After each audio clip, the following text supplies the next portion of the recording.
मोदी के ऐलान के बाद दहाड़े सीएम धामी, अब खून और पानी एक साथ नहीं बह सकता। पाक को नक्शे से मिटाने की तैयारी शुरू। भारत के कड़े फैसलों से बौखलाया पाक। जिस आतंकवाद की वजह से पूरा पाकिस्तान बर्बाद हो रहा है, जिस आतंकवाद की वजह से पाकिस्तानी अवाम दाने दाने को मोहताज हो रही है, सत्ता में बैठे शहबाज शरीफ उसी आतंकवाद को पालने पोसने में लगी हुई है, क्योंकि पाकिस्तान का मकसद ही है भारत को बर्बाद करना। इसलिए जिस भारत के दम पर पाकिस्तानी के हलक के नीचे पानी जाता है, शहबाज शरीफ उसी भारत को आतंकवाद के दम पर बर्बाद करने का मंसूबा पाले बैठे, जिसका सबूत है पहलगाम हमला। जब 22 अप्रैल को पाकिस्तान परस्त आतंकवादियों ने 26 लोगों को गोलियों से भून दिया।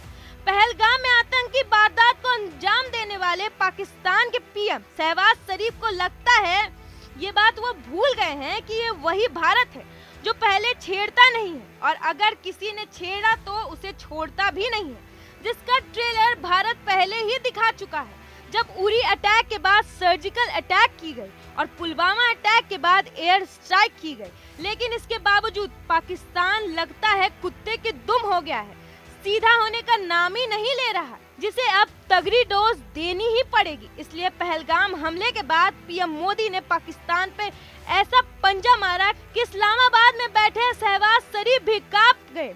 वहीं भारत में मोदी सरकार के फैसले की जमकर तारीफ हो रही है। खुद उत्तराखंड के सीएम पुष्कर सिंह धामी ने पीएम मोदी के फैसले की तारीफ करते हुए कहा कि प्रधानमंत्री मोदी जी के कुशल और निर्णायक नेतृत्व में हुए सीसीएस बैठक में आतंकवाद के खिलाफ लिए गए ऐतिहासिक और कठोर निर्णय पर अब कार्रवाई प्रारंभ हो चुकी है। ये साहसिक कदम न केवल आतंकवाद के खिलाफ भारत की जीरो टॉलरेंस नीति को दर्शाता है, बल्कि दुश्मनों को यह स्पष्ट संदेश भी देता है कि हर एक आतंकी हमले का मुंहतोड़ जवाब मिलेगा।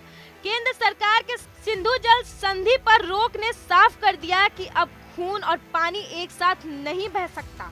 इस निर्णायक फैसले से आतंक को पनाह और बढ़ावा देने वाले पाकिस्तान के मंसूबे चकनाचूर होंगे। पाकिस्तान को मुंहतोड़ जवाब देने वाले फैसले की तारीफ करने के साथ ही सीएम पुष्कर सिंह धामी 23 अप्रैल को जब पौड़ी गढ़वाल में एक सरकारी कार्यक्रम में शामिल होने पहुंचे तो पहलगाम हमले में जान गंवाने वालों को श्रद्धांजलि दी। पहलगाम में हुए आतंकी हमले में यूपी, महाराष्ट्र, कर्नाटक समेत कई राज्यों के पर्यटकों को जान गंवानी पड़ी, तो वहीं उत्तराखंड के भी कई पर्यटक पहलगाम में फंसे हुए थे, जिनकी सुरक्षित वापसी के लिए भी सीएम धामी जुटे हुए हैं। जिस तरह से पहलगाम में पर्यटकों को निशाना बनाया गया, उसे देखते हुए धामी सरकार ने उत्तराखंड पुलिस को भी अलर्ट रहने के लिए कहा है, क्योंकि उत्तराखंड में भी बड़ी संख्या में पर्यटक आते हैं। यही वजह है कि वाहनों, सार्वजनिक स्थानों और बॉर्डर एरिया में चेकिंग बढ़ा दी गई है। तो वहीं दूसरी तरफ मोदी सरकार भी पहलगाम हमले के बाद पाकिस्तान को सबक सिखाने के लिए ऐसे 5 बड़े फैसले लिए हैं, जिसकी धमक पड़ोसी मुल्क पाकिस्तान तक सुनाई दे रही है, क्योंकि मोदी सरकार ने ऐलान कर दिया है कि मोदी के पंजे में पाकिस्तान। 1960 की सिंधु जल संधि को तत्काल प्रभाव से स्थगित रखा जाएगा, जब तक कि पाकिस्तान विश्वसनीय और अपरिवर्तनीय रूप से सीमा पार आतंकवाद के लिए अपना समर्थन नहीं छोड़ देगा। चेक पोस्ट अटारी को तत्कालीन प्रभाव से बंद कर दिया जाएगा। जिन लोगों ने वैध समर्थन के साथ पार किया है, वो 1 मई 2025 से पहले उस मार्ग से वापस जा सकते हैं। सार्क वीजा छूट योजना के तहत पाकिस्तानी नागरिकों को भारत की यात्रा करने की अनुमति नहीं दी जाएगी। पहले जारी किए गए सभी SVES वीजा रद्द करने के साथ ही पाकिस्तानी नागरिकों को भारत छोड़ने के लिए 48 घंटे का वक्त दिया जाएगा। नई दिल्ली में पाकिस्तानी उच्च आयोग में रक्षा, सैन्य, नौसेना और वायु सलाहकारों को अवांछित व्यक्ति घोषित किया गया। उन्हें भारत छोड़ने के लिए 1 हफ्ते का समय दिया गया।